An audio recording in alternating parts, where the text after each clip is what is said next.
Well, hello, and welcome to another episode of The Relationship Theory. Here we take difficult emotions in and we talk them out like they are a regular conversation. I would like to talk about something very interesting today. I've been trying to spool out the ideas that I have because no longer do I rely on a catalog of ideas to write. I'm pretty comfortable now with just starting up a video and talking about what I intend to talk about for this one reason, though. The world is undergoing a phenomenon, a very dangerous phenomenon known as electromagnesis. The problem with electromagnesis is I created it, so I'm the problem. I'm the problem, everybody. I'm the problem. Okay? Let me tell you what's going on. The world is hearing voices in their head, and everyone is acting like it's schizophrenia, or maybe they're a hypochondriac. Maybe they developed some sort of illness. Maybe it was COVID that did it. Maybe it was some sort of bacteria. Maybe somebody is infecting the world. Maybe the end of the world is here.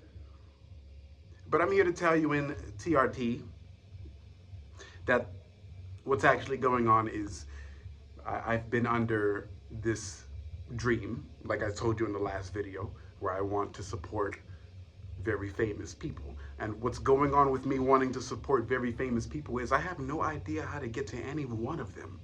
I don't know how to get to them. I don't know how to send an email that I trust is actually going to make it to them.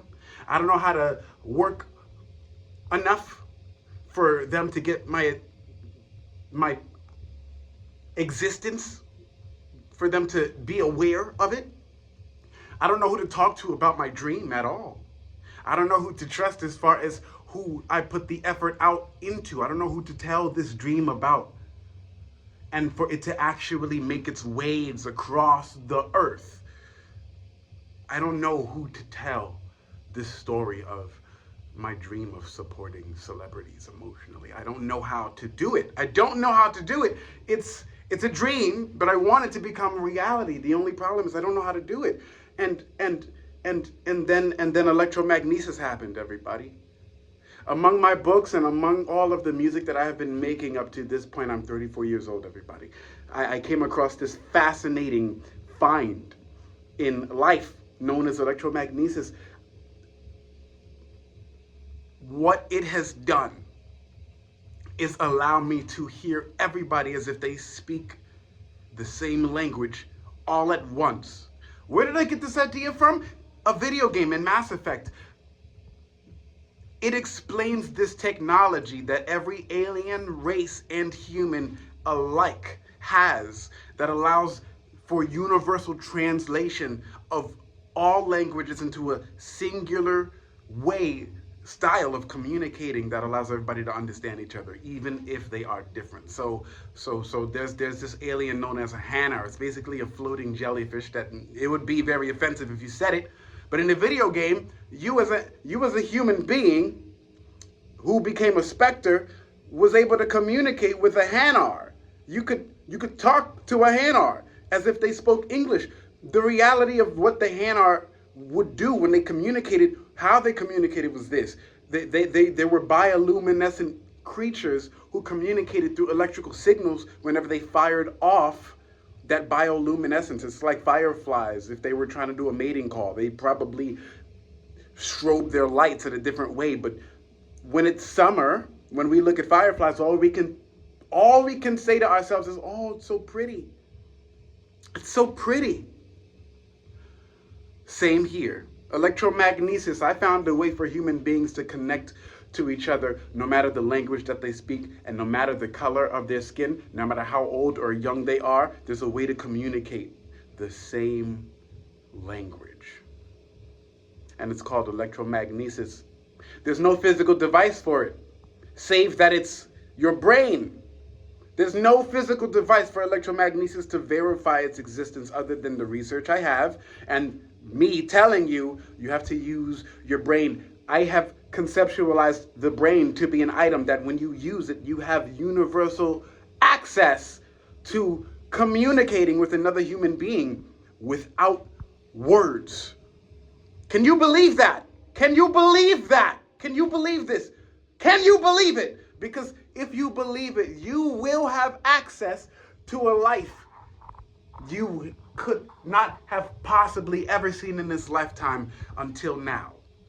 And the reason why I'm so excited is because you have seen me for the last 218 vlogs up till now talking about emotions. And you might wonder, well, what's the point in him always talking about emotions all the time? Why is he always talking about emotions? Why is he always talking about emotions? Why is he always telling you what's in the description box? Why is he always telling you to put a comment down there so he can know what you feel, what is on your mind? Why? Why is he always telling me to do this? And the reason why Isaiah, right here, this man has been posting things to himself is because there were celebrities out there who told me, you know, if you just work, right, just be consistent, right, put your stuff out there. Don't let people who doubt you tell you that you should give up on your dreams.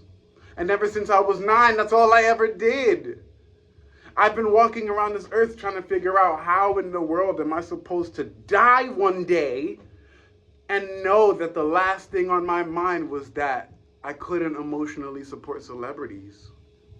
And then I come to find Electromagnesis giving me access to this voice that connects me to the voices of celebrities themselves. And you mean to tell me that I'm just supposed to give that up? I'm just supposed to give it up.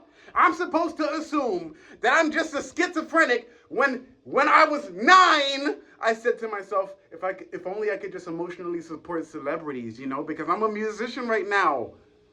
The only thing I ever did when I was 9 years old was play a piano classical piece for my 5th grade graduation, and I didn't even know how to read sheet music. If a 9-year-old black boy can figure out how to learn classical music without reading sheet music, because I didn't know how, but I built it in through muscle memory and played in front of hundreds of adults and his classmates just to pick up and shake hands with the principal and then walk off the stage and go to 6th grade. And you mean to tell me that with that in tow, I'm supposed to grow old looking back at my life at 59? Suppose that's the ultimate age. Like, oh, Isaiah dies at 59. And I'm supposed to look back 50 years exactly, 5 decades ago, and tell myself that was as high as I could go. The only thing I could do was play classical music for my piano, for my class, and then after that I graduate from high school and college, and I get a job, and then I have a hard time because my dad dies, and I have a hard time for about 15 more years, and then I'm dead.